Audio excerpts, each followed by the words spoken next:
ஐயப்பனை ஹரிஹரன் என்று அழைக்க காரணம் என்ன தெரியுமா?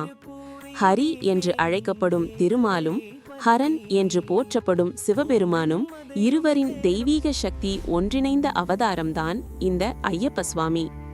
புராணங்களில் திருமால் மோகினி அவதாரம் எடுத்தபோது அந்த மோகினிக்கும் சிவபெருமானுக்கும் பிறந்தவரே மகா சக்திமிக்க ஐயப்பன்.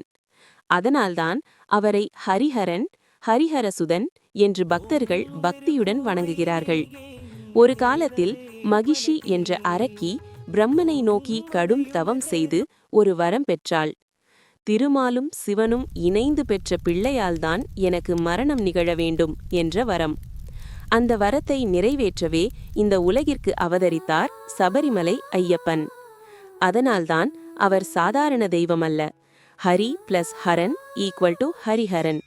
சக்தியும் சாந்தியும் ஒன்றிணைந்த தெய்வம். இன்றும் கார்த்திகை மாதம் வந்தாலே மாலை அணிந்து சுவாமியே சரணம் ஐயப்பா என்று லட்சக்கணக்கான பக்தர்கள் சபரிமலை நோக்கி நடக்கிறார்கள்.